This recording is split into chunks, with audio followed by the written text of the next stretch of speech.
Chapter 12. The Last AMORAIM. During the final centuries of the Roman Empire, a vast historical transformation unfolded across the known world. The Roman imperial system, once dominant across Europe, North Africa, and the Near East, entered a prolonged phase of fragmentation and weakening.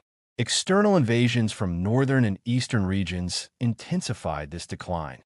Among the most powerful forces were the Huns, a nomadic confederation often described in historical tradition as a destructive pressure driving other migrating peoples before them. These cascading movements of tribes reshaped political boundaries across continents, dismantling established Roman structures and replacing them with unstable successor territories. In this period of global upheaval, Jewish intellectual life experienced a parallel transformation. In Babylonia, the system of legal and religious interpretation, known as the Talmud, was approaching its final stage of redaction, meaning its organized compilation into a structured textual body.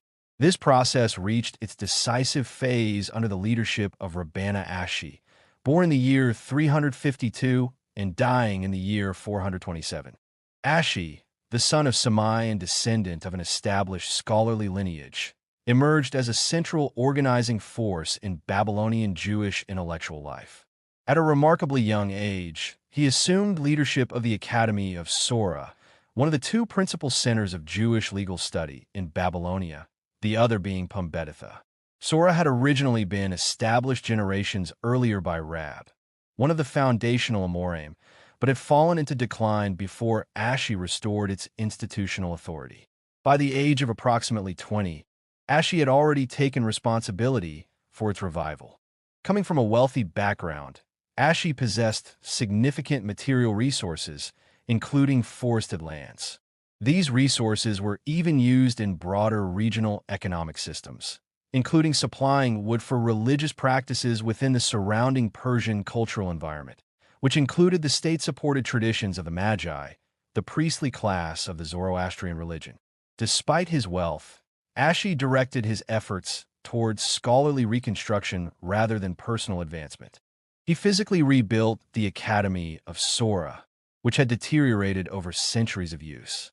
Traditional accounts emphasize that he personally oversaw the reconstruction process with exceptional urgency, ensuring that the institution would function continuously without interruption.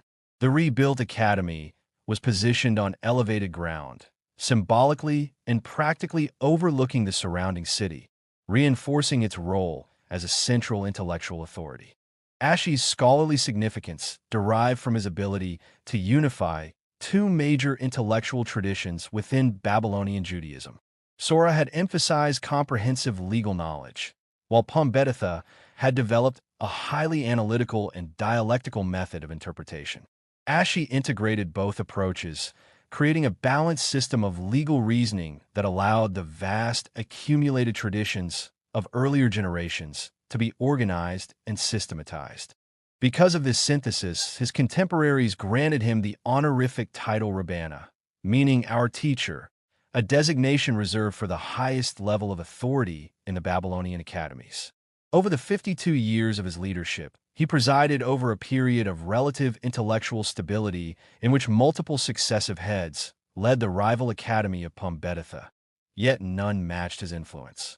During this same era, the Academy of Nehardea, which had previously been destroyed in earlier conflicts and political upheavals, was partially revived under a new leader named Amor, active approximately between 390 and 420.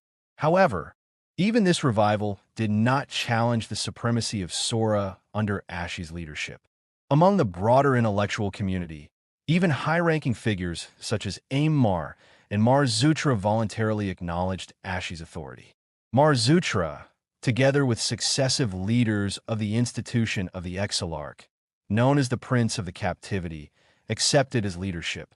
The Exilarch represented the political head of the Jewish community in Babylonia, and its authority extended across multiple regions and communities.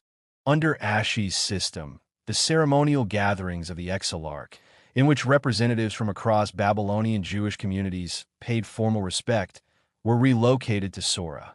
These assemblies occurred annually during the autumn month known in the Babylonian calendar as Marcheshvan, on a designated Sabbath known as the Rigel of the Exarch. This shift further reinforced Sora's position as the central institution of Jewish communal life in Babylonia. While these developments unfolded in the Jewish world, the Roman Empire continued its trajectory of decline and fragmentation. Successive emperors struggled to maintain authority amid internal instability and external pressure. Within this broader transformation, religious and intellectual systems across the empire were also undergoing major realignments, particularly the rise of Christianity as a dominant institutional force. In the Babylonian academies, however, Ashi's work represented a different kind of response to instability. Rather than political consolidation, his project focused on intellectual consolidation. He systematically organized the vast traditions of legal interpretation accumulated over centuries of rabbinic discussion. This effort marked the beginning of what would later be recognized as the final compilation stage of the Babylonian Talmud, the central text of rabbinic Judaism. Ashi's role thus combined institutional leadership, scholarly synthesis, and administrative coordination. Under his direction, Sora became the dominant intellectual center of Babylonia once again, reestablishing a unified framework for legal interpretation across the Jewish diaspora. By the end of this period, as imperial systems in Rome continued to fragment and new powers emerged across Eurasia, the Babylonian academies reached a decisive stage in their historical development. The intellectual material that had accumulated across generations was now being organized into a coherent structure, setting the foundation for the completed Babylonian Talmud in the generations that followed. Ashi, a leading authority in the Babylonian Jewish academies during the early 5th century of the Common Era, held a position of concentrated intellectual and communal authority that allowed him to undertake a project whose consequences would shape Jewish civilization for centuries. From this position, he initiated a vast and systematic effort to collect, organize, and arrange the accumulated explanations, legal deductions, and interpretative expansions of the Mishnah, the foundational body of oral Jewish law. This expanded body of interpretation was known collectively as the Talmud. The driving force behind this undertaking was the recognition that the immense body of accumulated scholarly material developed over 3 successive generations of teachers and students, was at risk of being lost or forgotten if it remained unstructured. The material had grown so extensive that it required a method of organization that would allow it to be transmitted reliably across time. Ashi himself observed that the capacity for memory in his generation appeared weaker than in earlier times, although the material to be remembered had become significantly larger and more complex. Ashi was uniquely positioned to manage this intellectual undertaking because he was able to devote more than 50 years of continuous leadership to the academies of Babylonia. Each year, during the semi-annual academic assemblies known as the Kalam months, large groups of disciples, students, and scholars gathered to review selected legal tractates from the Mishnah. During these sessions, the corresponding Talmudic discussions, interpretations, and legal extensions were examined in detail. Over the course of approximately 30 years, more than 50 tractates were systematically organized through this repeated process of collective study.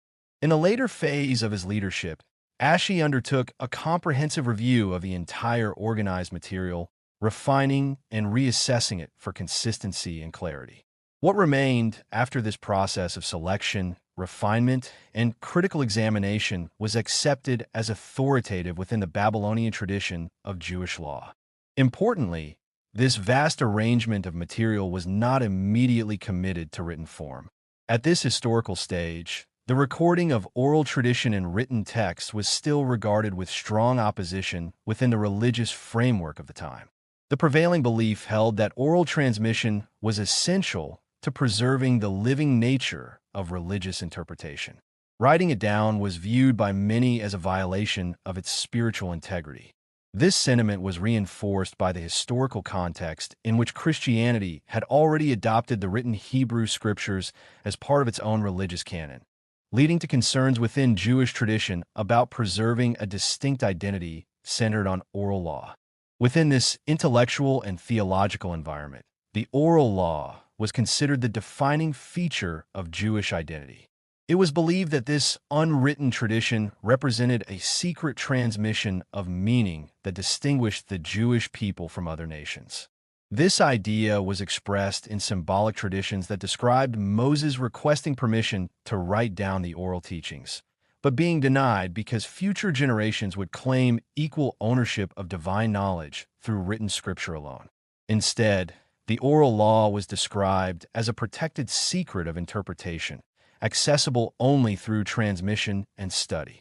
Ashi's work is therefore understood as the culmination of a long historical process that had begun approximately 2 centuries earlier under Judah, another major legal authority. However, Ashi's achievement was significantly more complex, since the Mishnah itself contained only concise legal formulations, while the Talmud incorporated not only legal rulings, but also the dynamic process of reasoning, debate, and intellectual development behind them. This included detailed dialectical analysis, where legal arguments were examined through structured reasoning and interpretive comparison. The formal organization of the Babylonian Talmud marked a turning point in Jewish intellectual history. From this period onward, it became a central and enduring element of Jewish legal and cultural life.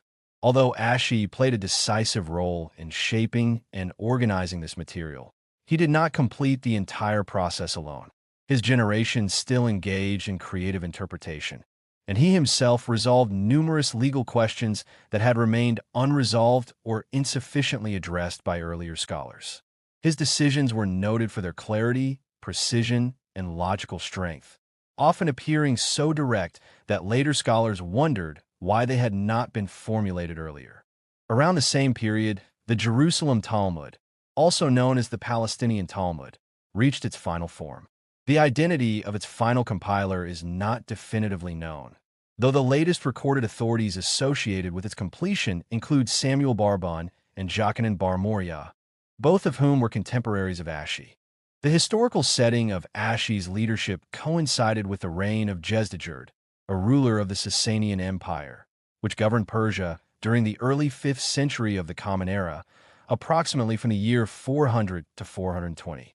Jezdegerd was known for his relatively tolerant attitude toward religious communities within his empire, including Jews and Christians. The Magian priesthood, adherents of the ancient Zoroastrian religious system, referred to him with disapproval and called him by a title meaning the sinner, because he resisted their attempts to control imperial policy and religious authority. Despite this criticism from a Magian establishment, Jezdegerd maintained favorable relations with both Jewish and Christian communities. Representatives of the Babylonian Jewish leadership, including Ashi from Sora, Mar Zutra from Pumbeditha, and Ammar from Nehardea, were received at his court during formal ceremonies of allegiance. Another influential figure, Hunah bar Nathan, also maintained close contact with the imperial administration. These interactions demonstrate a period in which Jewish leadership in Babylonia operated within a relatively stable political environment under Persian rule. During this era, Ashi displayed a restrained and rational approach to widespread messianic expectations among the Jewish population. At a time of significant political transformation across empires, many believed that a final Redeemer figure would soon appear. An ancient tradition attributed to prophetic origins circulated, suggesting that the Messiah would arrive during a defined symbolic period known as the 85th Jubilee, corresponding to a future historical window.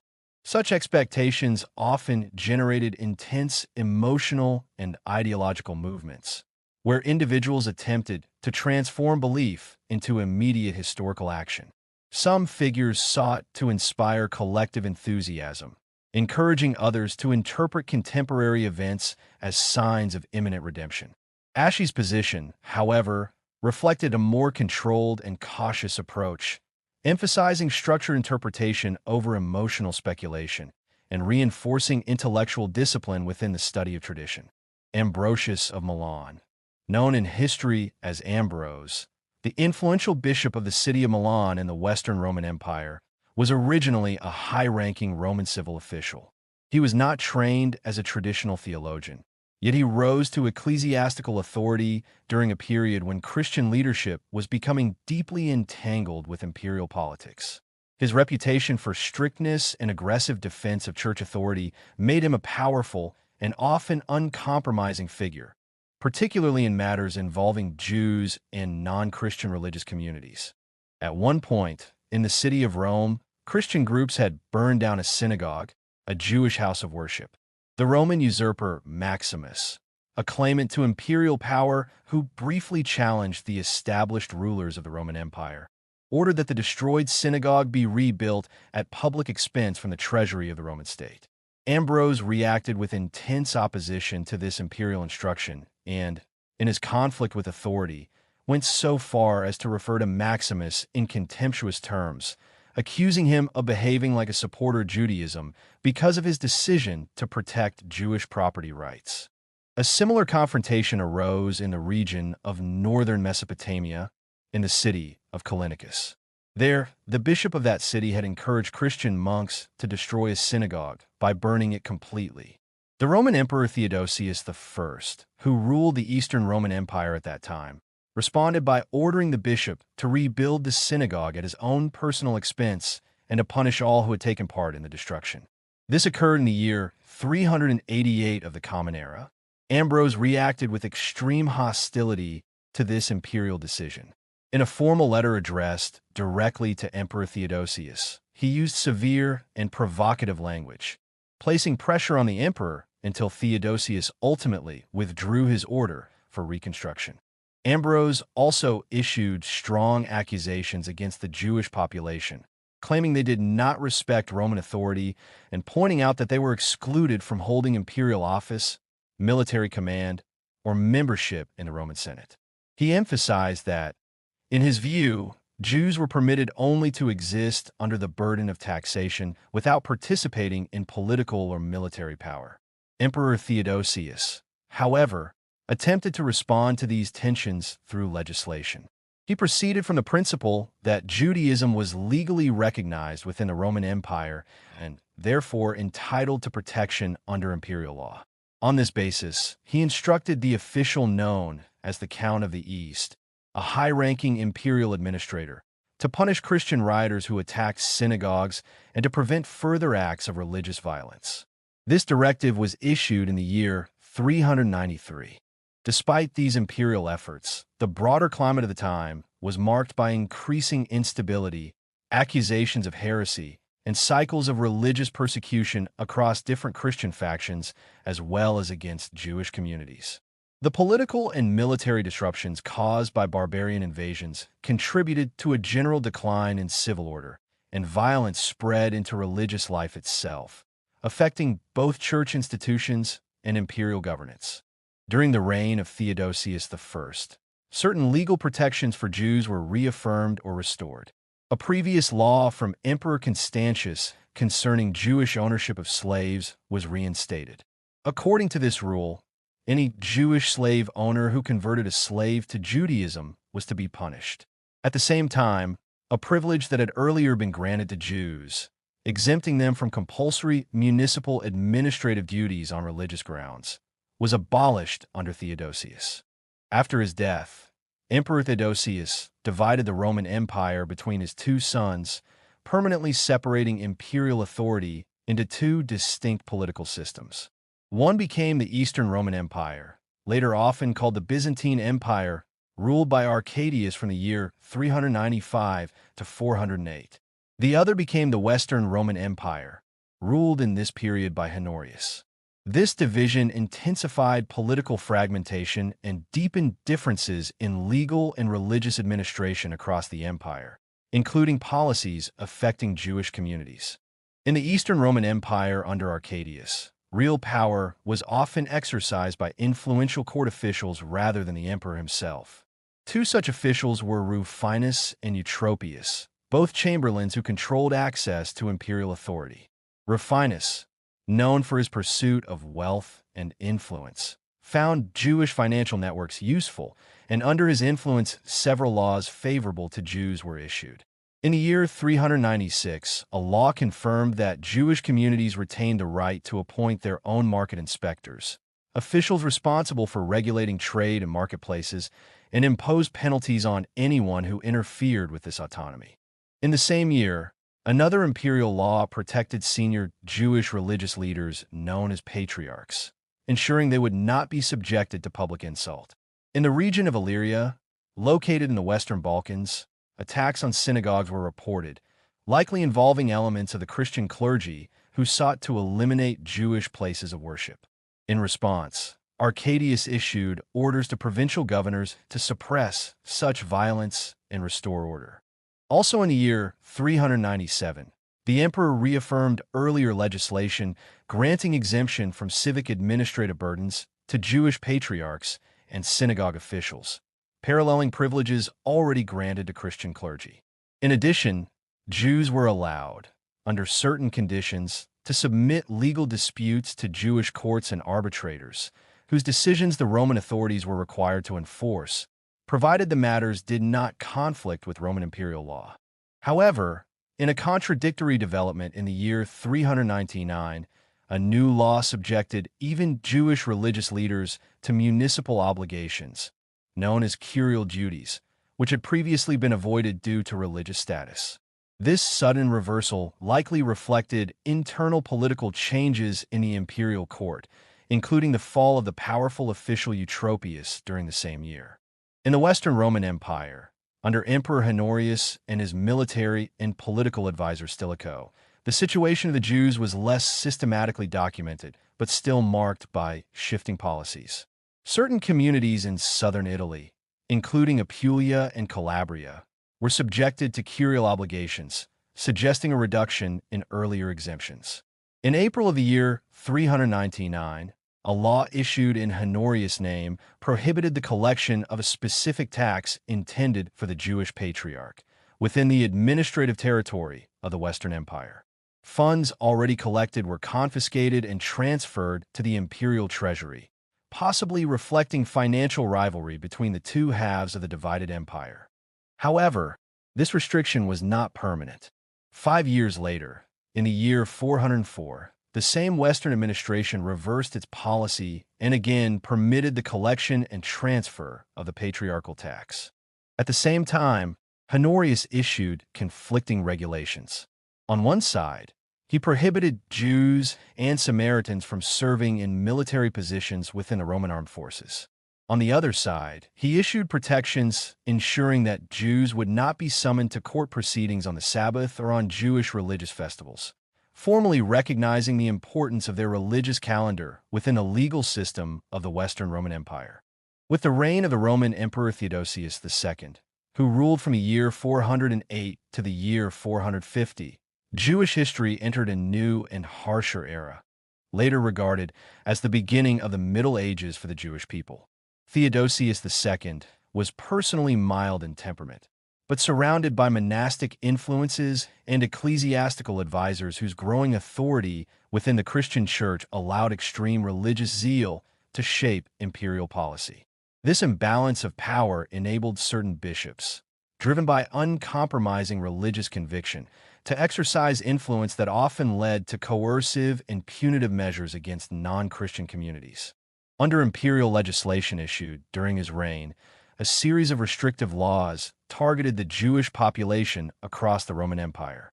These edicts prohibited the construction of new synagogues, the traditional places of Jewish communal worship and study. They also forbade Jews from serving as judges in legal disputes involving both Jews and Christians, thereby limiting their judicial autonomy. Additional regulations prevented Jews from owning Christian slaves, reflecting the increasing legal separation between religious communities within the empire. During this same period, the institution of the Jewish Patriarchate, which had served for centuries as the central leadership of Jewish life in Roman territories, reached its final stage of existence. The last patriarch, Gamaliel III, also referred to in historical tradition as Gamaliel Batra, meaning Gamaliel of the later house, held a position of unusual prestige at the imperial court in Constantinople, the capital of the Eastern Roman Empire. Unlike his predecessors, he was granted both the honorary title of prefect, a high-ranking administrative designation within the Roman imperial system, and a formal certificate of distinction known as a codicillus honorarius, a document symbolizing official recognition within the imperial hierarchy. Although these titles carried more symbolic than practical authority, they reflected the importance of appearance and ceremonial rank within the political culture of the late Roman Empire. Gamaliel himself was also known for his medical knowledge and was credited in tradition with developing an effective treatment for diseases of the spleen, which contributed to his reputation beyond his religious leadership.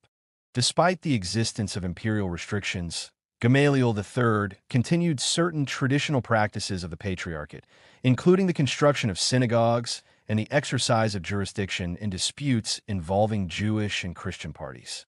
These actions were in direct violation of imperial decrees issued under Theodosius II. As a result, the emperor responded by stripping Gamaliel of his additional honors, including the title of prefect and his official diploma of recognition. However, he was permitted to retain his basic position as patriarch for the remainder of his life, a concession that reflected the cautious political balance of the time.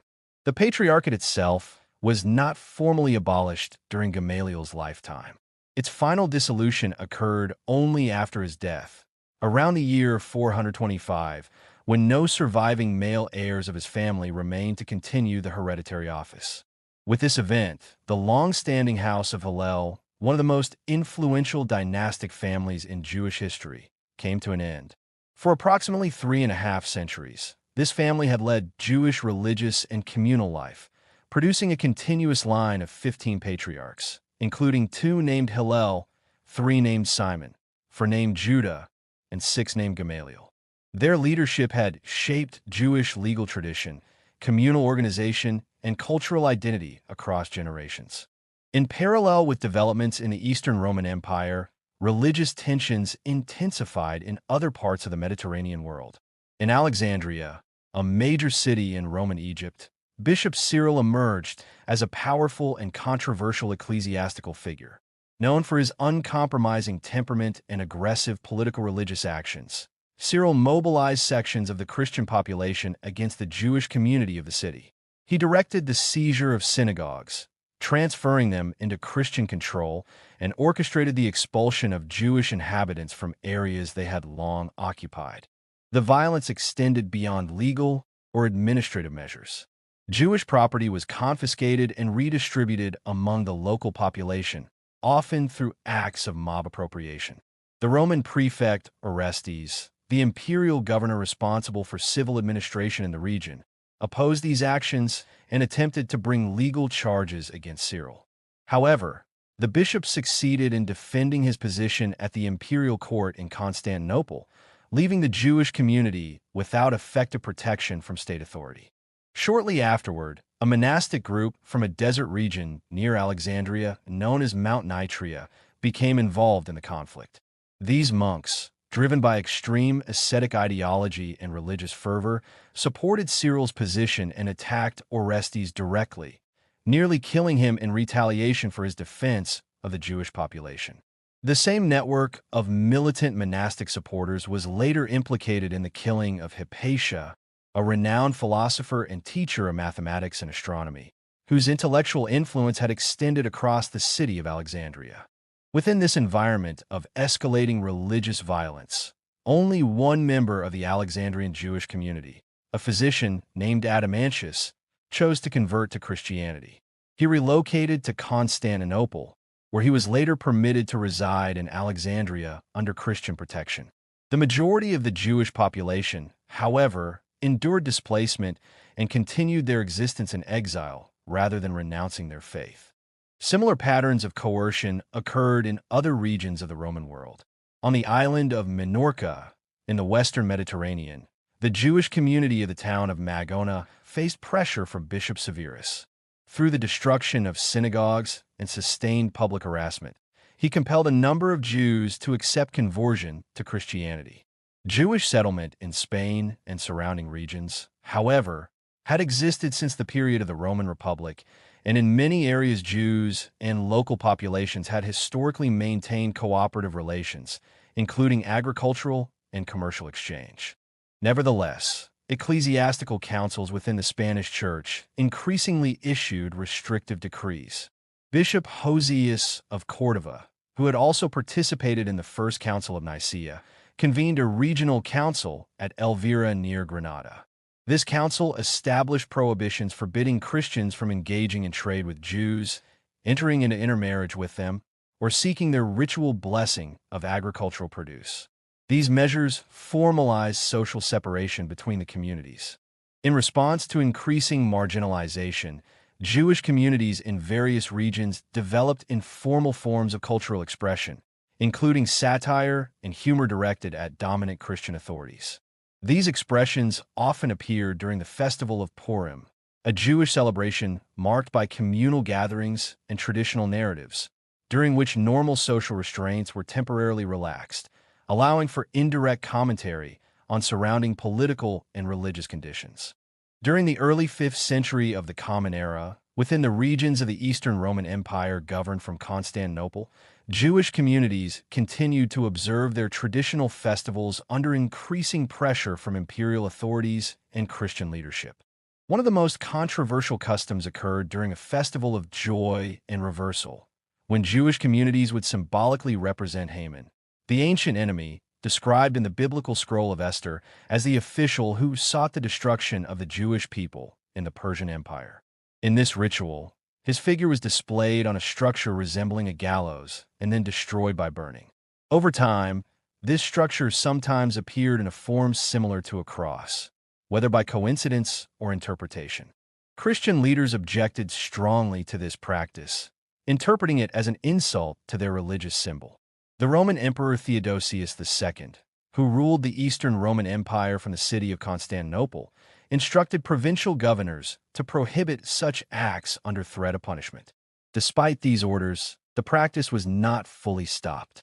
In one recorded incident, in a small Syrian town located between the ancient cities of Antioch and Chalcis, known as Mnestor, Jewish residents erected such a symbolic structure during the festival. Christian inhabitants accused them of a grave crime, claiming that a Christian youth had been bound to the structure and killed through flogging.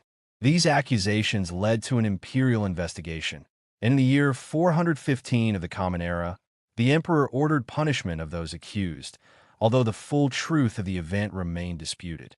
At the same time, tensions between Jewish and Christian populations were also severe in the major city of Antioch, an important center of early Christianity. The Christian population there petitioned the emperor not to transfer the remains of their martyr, Ignatius of Antioch, arguing that his relics protected the city as a form of spiritual defense comparable to physical fortifications.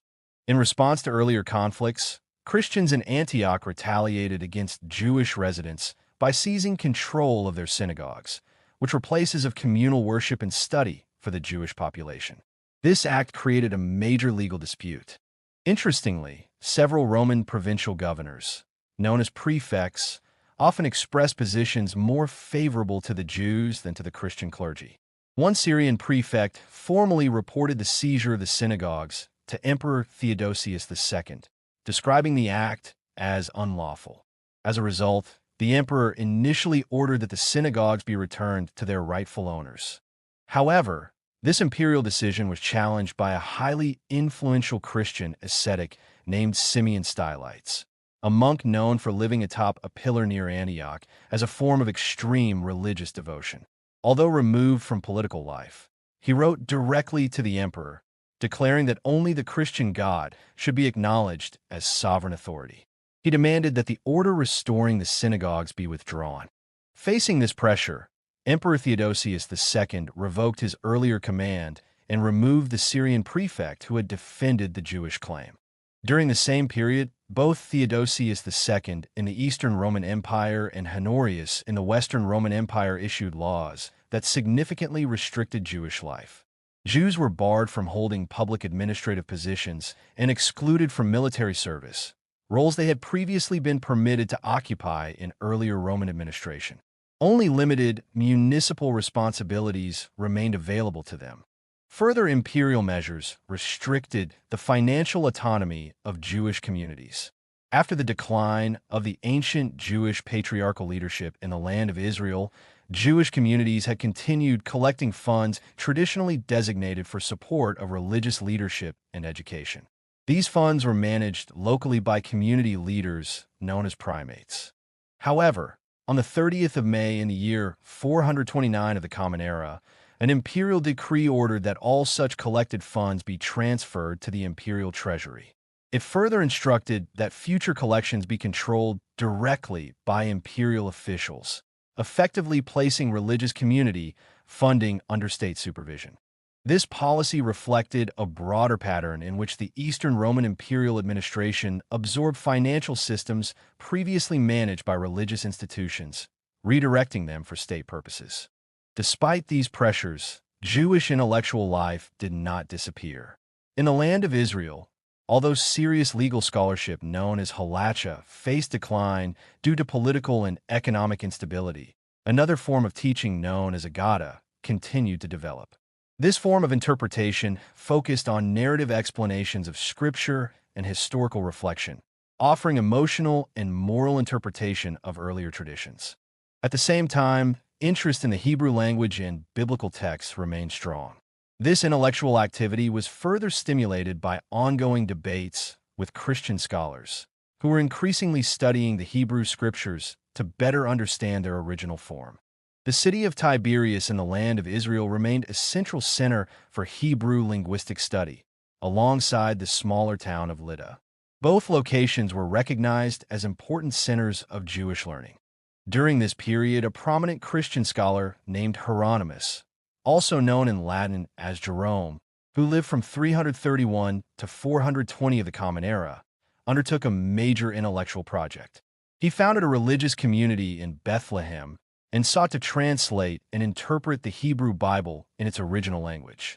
To achieve this goal, he studied under Jewish teachers in Tiberias and Lydda, including scholars such as Bar Chanina. Under their instruction, he acquired sufficient knowledge of Hebrew to engage directly with the original biblical text. This interaction demonstrates that despite political tensions, scholarly exchange between Jewish and Christian intellectuals continued, particularly in the field of biblical language and interpretation, and that knowledge of Hebrew remained actively preserved and transmitted within Jewish scholarly centers. Bar Chanina, a Jewish teacher of the law, was compelled to move in secrecy, avoiding public recognition, and he would quietly make his way to the secluded study cell of Hieronymus, known in later Latin tradition as Jerome, a Christian scholar of the late Roman world. This arrangement itself reflected a growing tension of the time, because Christians had begun to use knowledge of the Hebrew language polemically against Judaism, and therefore Jewish authorities had issued prohibitions against openly teaching Hebrew to Christian scholars. In these hidden meetings, Bar Chanina instructed Hieronymus not only in the correct pronunciation of the Hebrew language and the literal meaning of the sacred Hebrew scriptures, but also in the deeper interpretive traditions transmitted within Judaism. These traditions were essential for understanding the internal connections of the biblical text, connections that could not be grasped by literal reading alone. Hieronymus absorbed these teachings with unusual skill, even learning to imitate the form of the Agadic exposition, which was the Jewish method of interpretive narrative and ethical elaboration of Scripture. At times, he even adapted this interpretive style into Christian theological writing, reshaping it for a different religious framework. During this same historical period, a striking contrast appeared between Jewish and Christian intellectual development regarding the classification of sacred texts. The Jewish scholarly tradition had, long before, developed methods for distinguishing between canonical writings, meaning authoritative sacred scripture, and apocryphal writings, meaning texts of uncertain or non-authoritative status. In contrast, the Christian Council of Nicaea, a major ecclesiastical assembly held in the year 325 of the Common Era, attempted to resolve disputes about sacred writings through official decrees and incorporated several apocryphal works into its authorized canon. Jewish scholars in conversation with Hieronymus offered strong and reasoned critiques of certain apocryphal editions. They argued, for example, against expansions added to the book of Habakkuk, one of the Hebrew prophets, in which an angel was said to transport the prophet by the hair from the land of Judea to the land of Chaldea. A Jewish teacher of the law challenged the credibility of this narrative, asking where in the authentic Hebrew scriptures there could be found any parallel example of a prophet who is described as a physical human being subject to natural bodily limitations, being instantaneously carried over such vast geographical distances. This critique reflected a broader intellectual discipline within Jewish study, which resisted accepting texts without critical examination. Even in an age marked by political pressure and religious tension, the Jews of Palestine maintained a structured capacity for judgment and analysis. They did not accept every writing presented as sacred without distinction, nor did they abandon critical reasoning within their religious tradition. This intellectual clarity was closely linked to the study of halacha, meaning the system of legal interpretation and religious law, which provided a disciplined framework for analysis and prevented unchecked credulity. Through this intellectual tradition, the Hebrew language itself was preserved with great care. It functioned as a unifying bond among Jewish communities dispersed across foreign lands. Hebrew was used consistently in prayer, in formal instruction, and in scholarly study, forming an intellectual continuity that connected distant communities into a single cultural and religious identity. Christianity, in turn, had absorbed certain elements inherited from Jewish tradition, preserving fragments of Hebrew scripture as part of its own sacred heritage. The knowledge of Hebrew acquired by Hieronymus from Jewish teachers enabled him to produce a Latin translation of the Bible, later known as the Vulgata or the Vulgate, which differed significantly from the earlier Greek translation known as the Septuagint and aligned more closely with the original Hebrew text. This translation remained influential for more than 1,000 years and was later revised and expanded during the intellectual revival known as the Renaissance, which marked the early modern period of European history. However, as Christianity developed further, the ideological distance between Christianity and Judaism continued to widen. Despite shared origins, centuries of theological divergence and religious conflict deepened the separation between the two traditions. Over time, recognition of their historical connection required extensive intellectual effort to reestablish, as the shared origins were increasingly obscured by doctrinal hostility. Even Hieronymus, who had studied directly under Jewish teachers and had acknowledged the value of Hebrew textual tradition, remained deeply influenced by prevailing Christian attitudes of his time. When accused by his opponents of heretical tendencies because of his engagement with Jewish learning, he defended his position by emphasizing his strict adherence to Christian orthodoxy and simultaneously expressed explicit hostility toward the Jewish people. He declared that, despite his scholarly dependence on Hebrew instruction, he harbored strong and expressed aversion toward the Jews. This sentiment was not isolated, as it was shared by Augustine, another influential figure in early Christian theology known as one of the principal fathers of the Church. These statements, originating from leading Christian authorities, became foundational within Christian intellectual tradition and were widely transmitted as authoritative teaching. Over time, such theological positions contributed to the development of long-term hostility toward Jews within Christian societies, influencing political authority, popular sentiment, and institutional action across centuries. In the city of Caesarea, a major administrative center of the Roman provincial government, Jews participated in the public cultural phenomenon of the stadium, which included organized competitions such as chariot racing, horse racing, and athletic contests. These events were structured around competing factions, often identified by colors such as the green faction and the blue faction, similar to practices in Rome, Ravenna, Constantinople, and Antioch. However, even these public entertainments were not separated from religious identity, and victories or defeats of participants belonging to Jewish, Samaritan, or Christian communities frequently escalated into intercommunal tensions and disputes. Meanwhile, in Babylonia, the region of Jewish settlement under the Persian and later Sasanian imperial framework, conditions began to change. The relative stability that had previously allowed uninterrupted scholarly development gradually weakened, and episodes of persecution and political disturbance became more frequent. As a result, a shortage of prominent intellectual leaders emerged, and creative development in legal and religious thought declined. Instead of innovation, scholarly activity increasingly focused on preservation, repetition, and systematization of earlier teachings.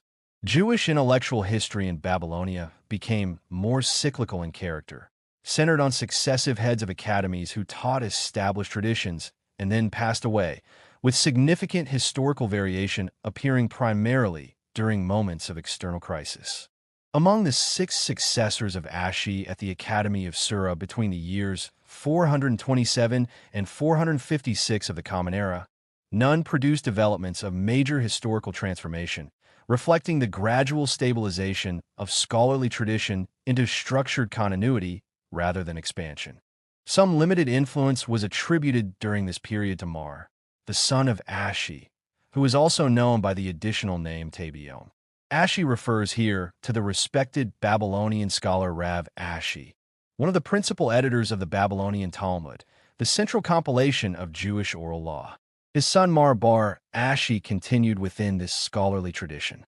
At a critical moment, Mar bar Ashi happened to be present in Mechizah, a major Jewish city in Babylonia closely connected to the region around Ctesiphon, the imperial center of the Sasanian Persian Empire.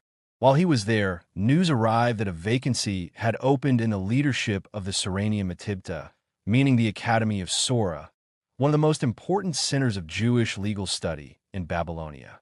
This academy functioned as the highest authority for interpreting Jewish oral law during this period.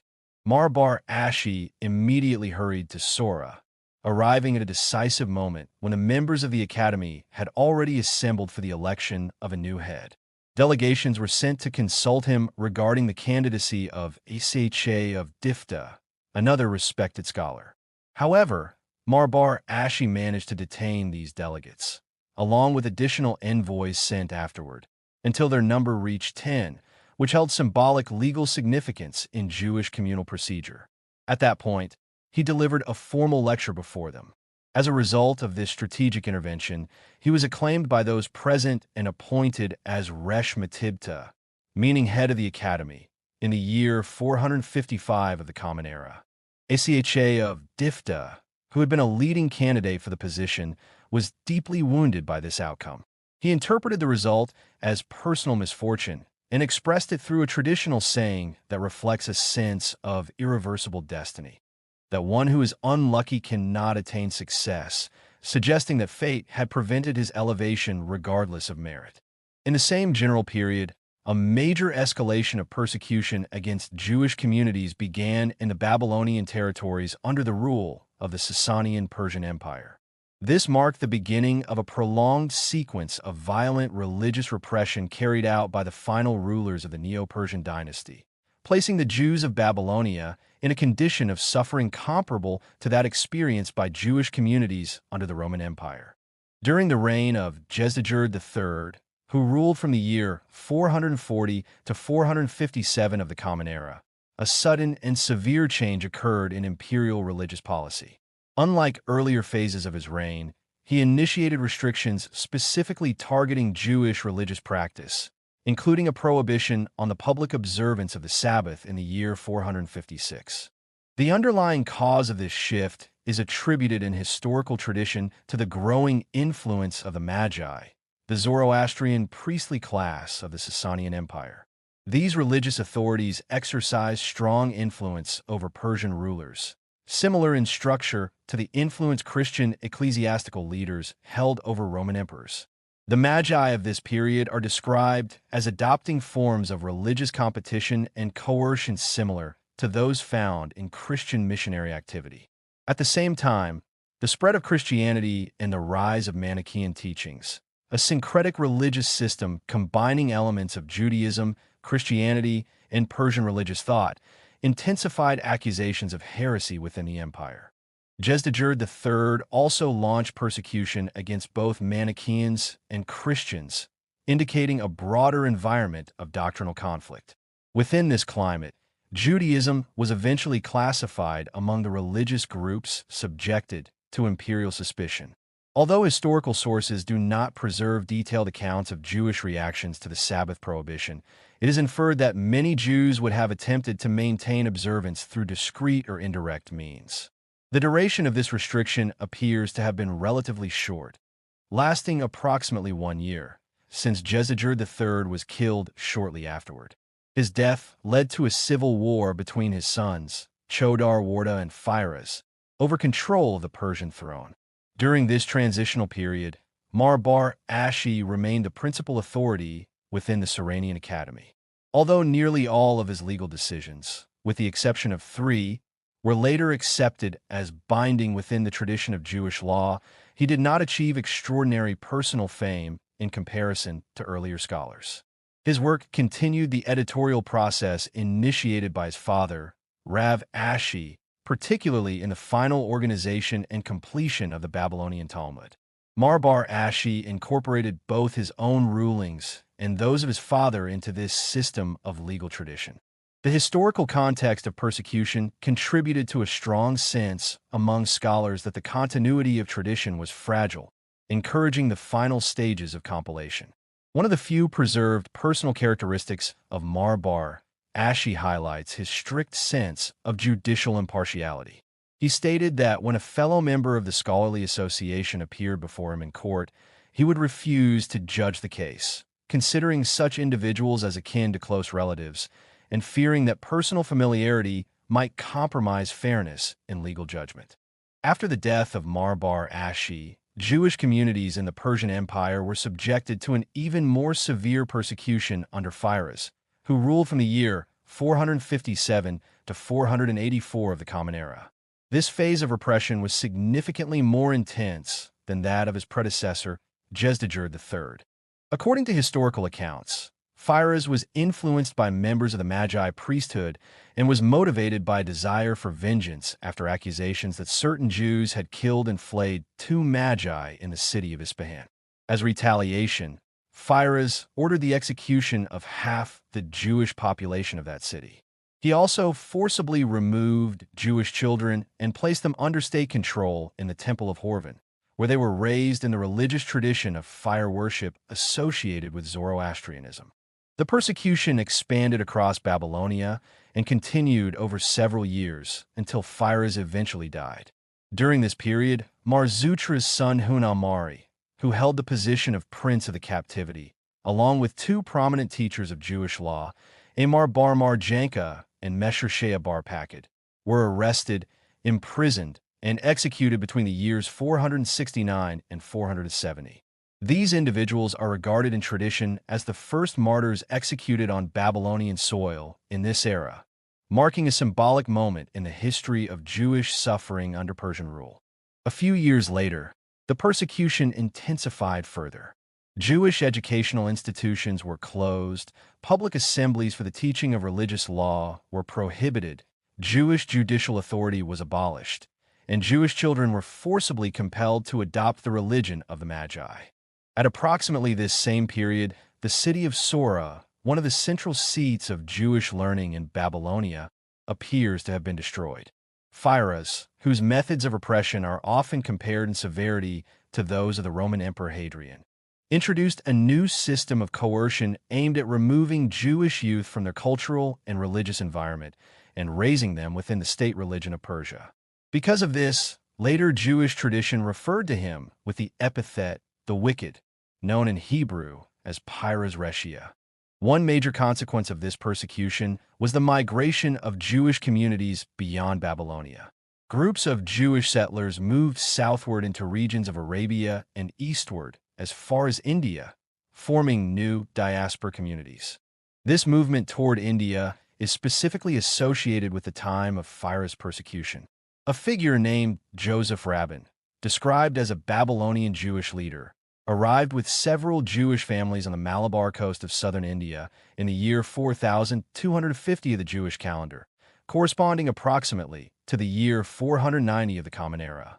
This indicates that his migration must have begun during the reign of Firas, marking one of the earliest recorded expansions of Jewish settlement into the Indian Ocean region.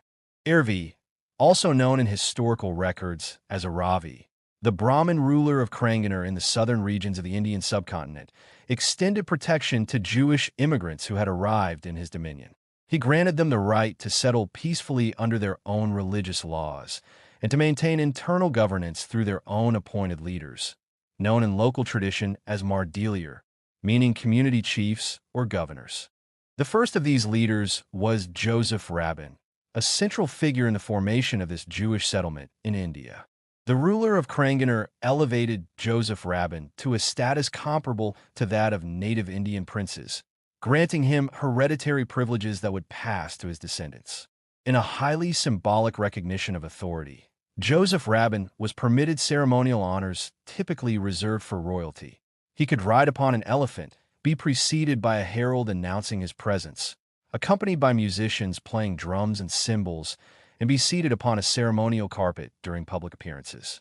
Historical tradition records that Joseph Rabin was succeeded by a long lineage of approximately 72 rulers who continued to govern the Indo-Jewish community. Over time, internal conflicts among these successors weakened the structure of leadership. Eventually, the ancient city of Kranganer suffered destruction, resulting in significant loss of life among the Jewish population. The surviving community relocated and settled in Matachuri, situated about 1 league from Cochin. This settlement became known as the Jews' Town, reflecting its new identity as a permanent center of Jewish life in the region. The privileges originally granted by Ervi to these Jewish settlers were recorded on a copper plate, inscribed in ancient Tamil script, the classical language of southern India. Alongside this inscription, a Hebrew translation was added, though its meaning was later described as partially obscure. This copper plate, according to tradition, is still preserved as a historical artifact, serving as evidence of early legal recognition of Jewish settlement in India. Meanwhile, in Babylonia, following the death of the Persian ruler Firouz, conditions of persecution eased, allowing Jewish institutional life to be reestablished. The traditional academies of learning were reopened, and new principals were appointed to lead them. The two major centers of study, Sora and Pumbeditha, received their final leaders within the AMORAIC era. Sora was led by Rabina, while Pumbeditha was led by Jose. These two scholars, together with their fellow teachers and legal assessors, focused on a single overarching mission: completing the systematic compilation of the Babylonian Talmud, a process that had been initiated generations earlier under Ashi. The increasing instability of the period, the decline in sustained scholarly continuity, and a growing sense of uncertainty about the future created urgency to bring the accumulated legal and interpretive traditions into a final organized form. Rabina, who held leadership from the year 488 until 499, and Jose, who served from approximately 471 until around 520, are identified in ancient chronicles as marking the conclusion of the Amoraic period, referred to as the Saphira, meaning the end of authoritative teaching. However, historical tradition also recognizes that many scholars from both academies contributed to this final phase of compilation and are therefore considered part of the last generation of AMORAIM. Among these final scholars, Achai Bar Huna of Beatim, a locality near Nahardia, who died in the year 506, is particularly noted. His legal rulings and analytical discussions are described as precise and intellectually disciplined, reflecting clarity of thought and strong interpretive ability. His reputation extended beyond Babylonia itself. A letter preserved in tradition, sent from the Jewish authorities of the ancient land of Judea, speaks of him with exceptional respect, stating that he should not be disregarded because he is the light of the eyes of the exiles, a metaphor indicating intellectual guidance for dispersed Jewish communities. Even Hunamar, the prince of the exile, appears to have possessed some level of scholarly knowledge of Talmudic law. Although historical sources are generally critical of the hereditary leadership of the exilic princes, this individual is still included among those associated with legal learning and is given the honorary designation of rabbi. His detailed historical role becomes more prominent in later developments. In this final phase, Rabina and Jose completed the formal closure of the Babylonian Talmud. This did not mean the creation of new material, but rather the final authorization and stabilization of the vast body of legal discussions, debates, and rulings that had accumulated over generations. From this point forward, the text was no longer to be expanded or fundamentally altered. The final redaction of the Babylonian Talmud, also known as the Gemara, is traditionally dated to the year of Rabbina's death, at the close of the 5th century, specifically the 13th day of Kislev, corresponding to the 2nd day of December in the year 499. This moment coincided historically with major transformations across the world, including the early emergence of new religious movements in the Arabian Peninsula and the formation of new kingdoms in Europe following the fragmentation of the Western Roman Empire. From this point onward, the Talmud became a defining structure in Jewish intellectual and religious history, marking a major transition in the development of Jewish civilization. The Talmud itself is not a conventional literary work composed in standard volumes or linear structure. It represents a complex and self-contained system of legal reasoning, debate, and interpretation, unlike any other known form of literature. Because of its highly intricate and layered structure, it does not correspond directly to any parallel text in other traditions. Attempts have been made to compare it with the writings of early Christian theological scholars. Yet even such comparisons are limited in accuracy due to fundamental differences in method and purpose. Its significance lies not only in its internal content, but in its long-term influence on the education, legal reasoning, and cultural development of Jewish communities across generations. Throughout history, the Talmud has been evaluated in sharply contrasting ways.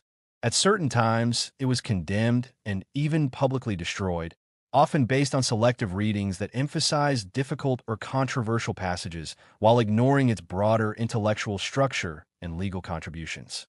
It is also recognized that the Babylonian Talmud contains elements that reflect the intellectual environment of its time and place, including references to popular beliefs regarding illness, supernatural influence, medicinal practices, and interpretations of dreams.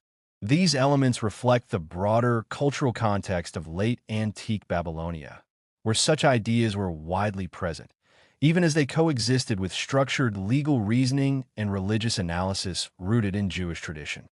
Across later generations of interpretation and judgment, the vast literary collection known as the Talmud, a central compilation of Jewish oral teachings and legal discussions developed over centuries by rabbinic scholars in Babylonia and the land of Israel, came under repeated criticism from external observers.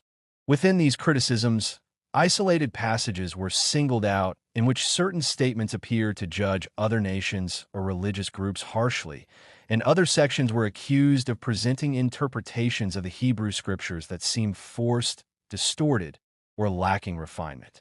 From such selected examples, sweeping accusations were constructed, portraying the entire Talmud as a body of trivial debates, moral corruption, and falsehood.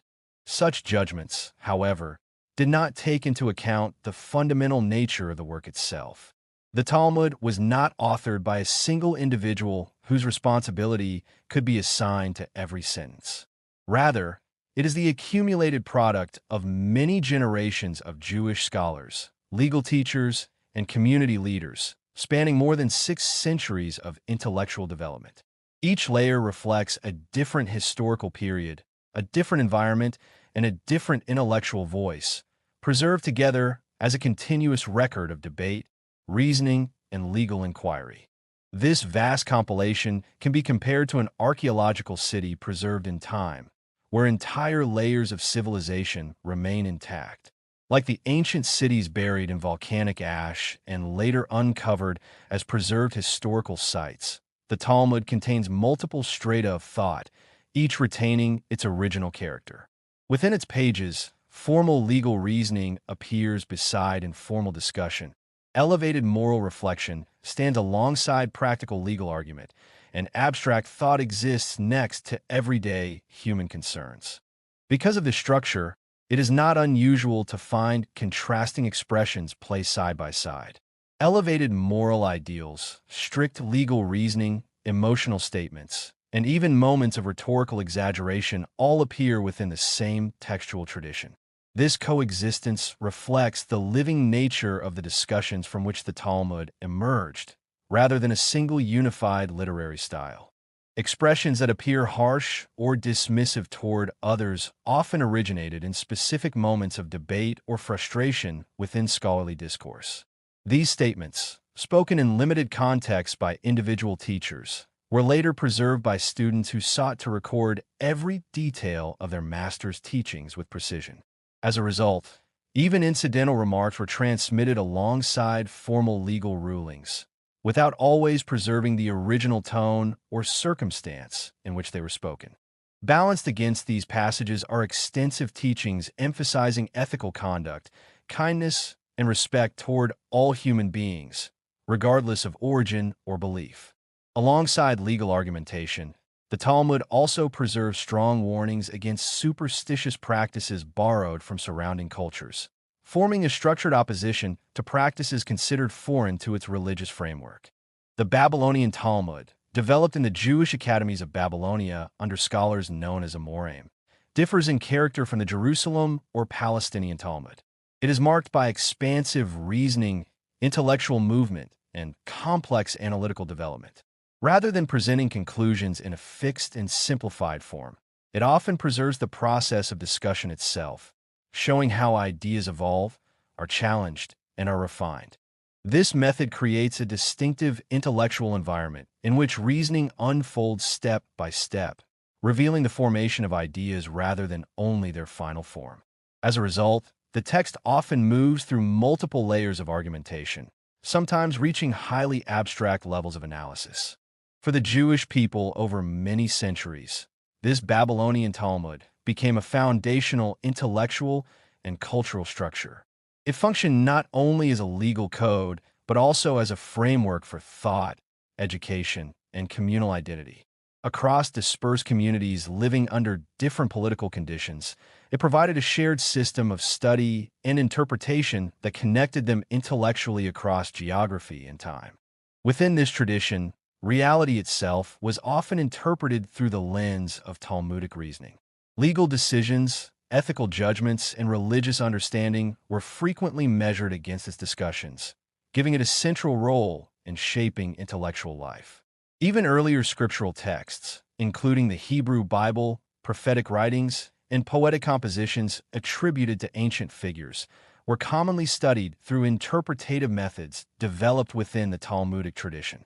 Because of this central role, external material realities, such as political power, geography, and historical change, were often secondary within this intellectual system, which focused primarily on legal and interpretive continuity. This focus contributed to a highly developed internal culture of learning and reasoning. At the same time, this intellectual intensity sometimes led to highly intricate patterns of reasoning, which critics later described as excessive complexity. Yet this same analytical method also contributed to the development of structured logical thinking and legal analysis within Jewish scholarly tradition. The scholars of Babylonia, known as AMORAIM, developed a distinctive dialectical method characterized by sharp questioning, precise distinction, and systematic reasoning. This method served as an intellectual mechanism that preserved learning across generations and prevented intellectual stagnation within dispersed communities. Through this system of study and transmission, the Talmud functioned as a long-term educational structure for the Jewish people. It preserved religious teachings, maintained communal cohesion across distant regions, and provided historical continuity. It also ensured that intellectual engagement remained central to communal life despite external pressures and displacement. Over time, this tradition became deeply embedded in the consciousness of Jewish communities across the world. It shaped how law, ethics, and history were understood, and it influenced how knowledge itself was preserved and transmitted. Its structure also played a significant role in shaping how Jewish communities responded to external criticism and internal development. The process by which this vast intellectual system spread across communities became authoritative in religious life, and also became a subject of dispute and opposition from external critics, continues in later developments of history.